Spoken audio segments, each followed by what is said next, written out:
ভিকি।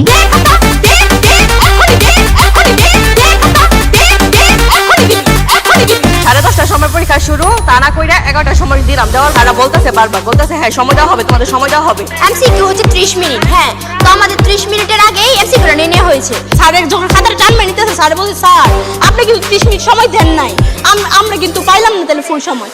10টা 52টা খাতা দিছে, প্রশ্ন দিছে 11টা। গলসুবার কি দায়িত্ব ছিল? অন্য হলের বাচ্চারা সব খুশি হয়ে বের হয়েছে, আমাদের বাচ্চারা সব কেঁদে বের হয়েছে। কেন আমাদের বাচ্চারা পড়াশোনা করে নাই? আমার সাথে কি ওই ব্যবহারটা করতে পারে? আমি বলছি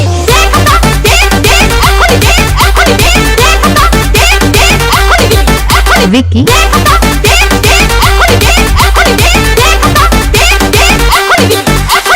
10 বছরের সাধনা এইভাবে বিফলে যেতে দিতে পারি না আমরা। আমাদের বুক ফেটে যাচ্ছে কান্নায়। কেন স্যারেরা এইভাবে আধা ঘন্টা পরে